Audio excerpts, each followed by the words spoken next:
everyone, how are you doing today? Listen, yes, this weekend I found at the shop those orange sweet potatoes, and I love them. I think they are so sweet and they're so tasty. I absolutely love them. So I decided to make a sweet potato tart tatin. So yesterday I did that. I made it for dessert. I made for my family a sweet potato tart tatin, and that was brilliant. The last time I made a sweet potato tart tatin, I made a savory one. But this time I made it as a dessert, so I made a caramel and then my sweet potatoes on top, my puff pastry on top in the oven, and then I served that with ice cream. It's very quick to make and it is so nice. It's so rewarding. It's really, really, really nice. So I recommend you do that as well. It's very quick. Altogether, it takes 40 minutes to cook. Let's say 10 minutes to put together because you need to peel and slice the sweet potatoes. And then that's it. So in less than 1 hour you have a fantastic dessert, and that's very impressive and everybody loves it. So now let me show you how I did that. Okay, so stay put. See you now. Okay, so here I've been a little bit too eager, so I peeled the entire kilo of sweet potatoes that I had, but you won't need that much. You'll probably need about 700 grams of potatoes. You have to slice them evenly though, so they can cook all at the same time.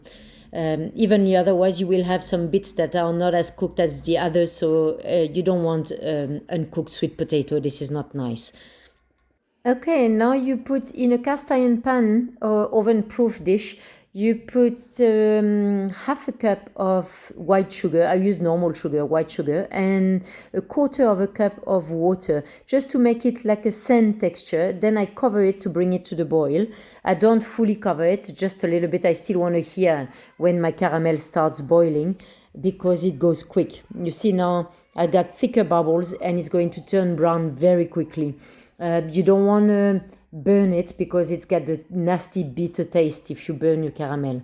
Once you see it starts darkening, you have to stir it and take it off the heat. Once you've done that, you need to incorporate about 60 grams of cold butter. You see I cut mine in little blocks because I incorporate it little by little. I use salted butter because I like that nice salted caramel flavor.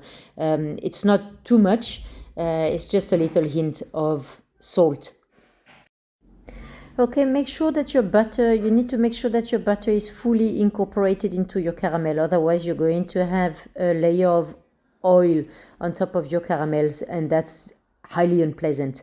Then once you can handle your dish, then you need to start layering. Remember that the bottom will be at the top and the top will be at the bottom. So make sure your first layer looks beautiful.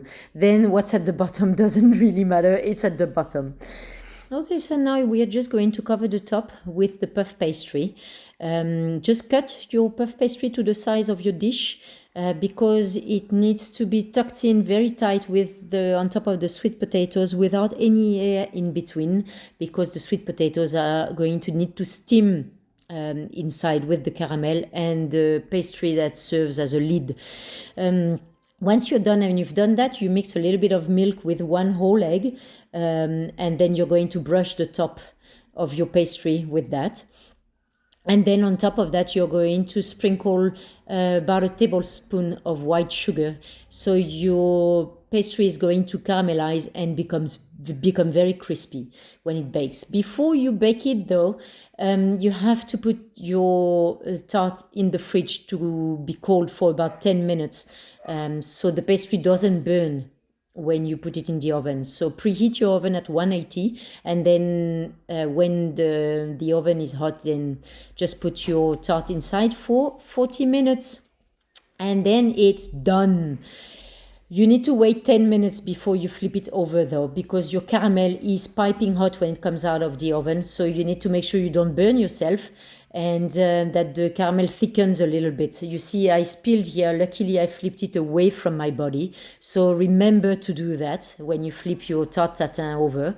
And then your tart tatin is ready. Serve it with ice cream, serve it with whipped cream, serve it with whatever you want. It is delicious. So all you need to do now is to enjoy, and your Sunday lunch is a success. See you next time.